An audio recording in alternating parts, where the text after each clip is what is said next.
कराची में ॾींहं ॾिठे सरेआम टारगेट किलिंग गुलिस्तान जोहर ब्लॉक 13 में कार ते नामालूम मोटरसाइकिल सवारनि जी फायरिंग। सिंध बार काउंसिल के मुलाजिम इरफान अली महर के कत्ल करे छॾियो। वाक़े जी CCTV वीडियो साम्हूं अची वई। पुलिस के मुताबिक इरफान अली ॿारनि के स्कूल छॾे वापस घर वञी रहियो हुयो त वाक़ियो पेश आयो। पोस्टमार्टम मुताबिक उनखे 5 गोलियूं लॻियूं ऐं गोलियूं तमामु वेझो खां हयूं वयूं।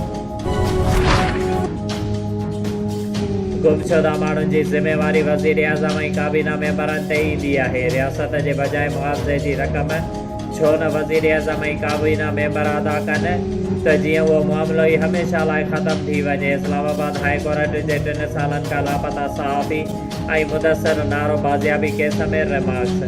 हुन चयो त रियासत माउ वांगुरु हूंदी आहे पर उहा किथे नज़र अची न रही आहे।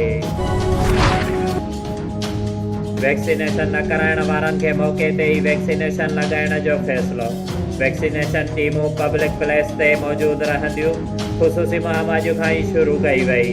NCOC जे 50 सालनि खां वधीक वारी उमिरि वारनि ऐं हेल्थ केयर वारनि खे बूस्टर शॉट लॻाइण जी मंज़ूरी। अवाम जे आलमी सतह ते पेट्रोल जे घटि क़ीमतुनि ते हुकूमत खां रिलीफ ॾियण जो मुतालिबो। शहर जो चवणु आहे त जॾहिं आलमी सतह ते पेट्रोल जी क़ीमत वधण सबबि पाकिस्तान में बि क़ीमत वधंदी आहे त पोइ क़ीमत घटि थियण ते हिते बि क़ीमत घटि छो न थी? अवाम खे रिलीफ छो न मिलियो? पीपुल्स पार्टीअ जो महांगाई ऐं तेल जे क़ीमतुनि में इज़ाफ़े ते मुल्क घेर एहतजाज। बिलावल भुट्टो ज़रदारी चयो त 10 डिसंबर ते हर ॻोठ ऐं हर शहर में भरपूर एहतजाज कयो वेंदो। मरकज़ी शाहराऊं बंदि कयूं वेंदियूं। 17 डिसंबर ते ज़िले हेडक्वार्टरनि ते मुज़ाहिरा थींदा। जाम साहब रोड जी रहवासण साइमा मलक पंहिंजे नौजवान न्याणी कुरत सां गॾिजी नवाब शाह प्रेस क्लब अॻियां एहतजाजी मुज़ाहिरो कयो। हुन मौक़े ते उन्हनि दाहींदे चयो त मुंहिंजी न्याणी कुरत 9हीं क्लास में पढ़ंदी आहे पर मुंहिंजे मुड़ुसु ज़फ़र अहमद जा माइट मुंहिंजी न्याणीअ खे पढ़णु नथा ॾियनि, जंहिं करे रफ़ीक बशीर, शफ़ीक बशीर ऐं इल्ताफ़ ज़बरदस्ती घर में दाख़िल थी मुंहिंजे न्याणी मथां लठियुनि सां तशदुद करे सख़्तु ज़ख़्मी करे छॾियो आहे।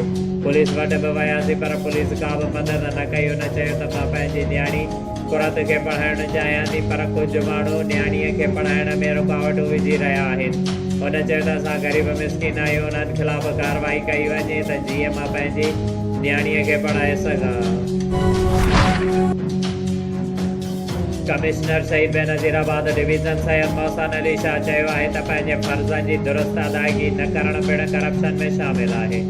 उन करे सरकारी तौर गैर सरकारी इदारनि जा अमलदार पंहिंजूं ज़िम्मेवारियूं आसान तरीक़े सां अदा कनि। अहिड़नि ख़्याल जो इज़हार हुन अॼु कमिश्नर ऑफिस जे कमेटी रूम में करप्शन जे ख़ात्मे वारे आलमी ॾींहं जे सिलसिले में मुनक़िद थियल इजलास जी सदारत कंदे कयो।